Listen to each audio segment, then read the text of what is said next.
Ha Maroeka Naniet Yani Suada Moatsi. Hello, everybody.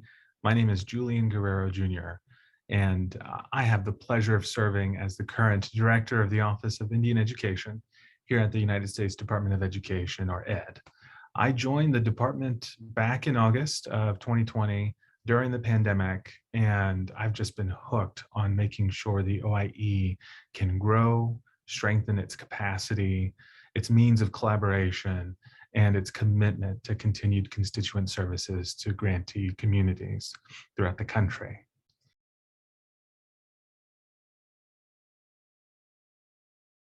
Home will always and forever be a part of my hometown of Lawton, Oklahoma.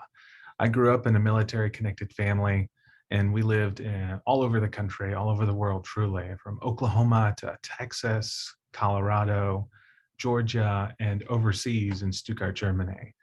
And although I spent many years living abroad, Oklahoma has really, truly been the heart and the center of gravity in my world. And I am Comanche and Kiowa, and being in Lawton allows me to be close to my tribe, close to my relatives, and just close to the geography that just means so much to me in my life.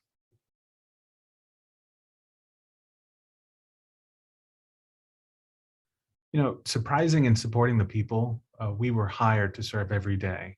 It is such a great feeling when a grantee or a constituent is just utterly shocked by how much we have helped them with a question or concern or the issue at hand. I'm fulfilled every day in this role as a civil servant when I know that we focused our work on helping others understand and how to better serve, empower, partner, and better represent the interests of Native American people, specifically Native students who are learning and growing in education environments. And if they're not, what our office can do to help partner with organizations, tribal nations, to make sure that Native student needs are being met every day.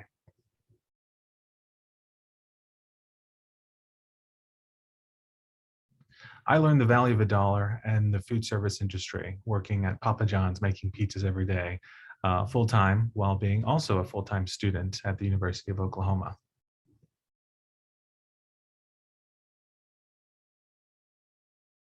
I've had so many incredible teachers in my lifetime, and a few honorable mentions that just immediately come to mind for me would be my fourth grade teacher, Gina McGowan, fifth grade teacher, Sean Gale, my 11th grade teacher, Nicole Paxton, and a university professor of mine who's just been an incredible mentor, Elisa Fryer. However, my favorite teacher, who actually wasn't a teacher but was my high school counselor, is Mr. Greg Morris, who on paper was in that counselor position. But what mattered to me most, what really made the difference for me, was that he inspired me to see potential in myself, even when standardized tests told me an entirely different story.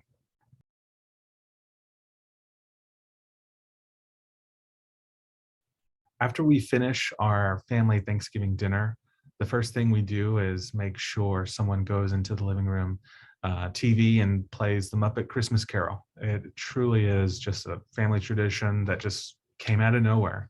And I'm pretty sure that any one of us in the family could recite those lines word for word.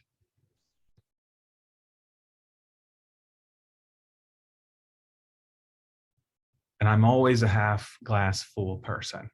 We have such an incredibly short amount of time on Mother Earth with such a solemn responsibility to make it a better place. And I'd like to recite that, my Native ancestors did not come this far for me to be a pessimist at heart and thinking about what our responsibility is to all of our communities at large.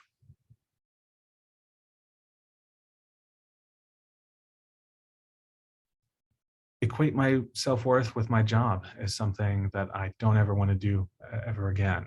I like to say that I'm only on my third life because I burnt out in the first two, and believing my identity was my career. And when I received critical feedback from supervisors, I really took it to heart and overstressed on the simple things. And I soon realized that to live a fulfilled life of great work, all you need to do is make sure that your work is empathetic and it's matched with integrity. and everything else will fall into place.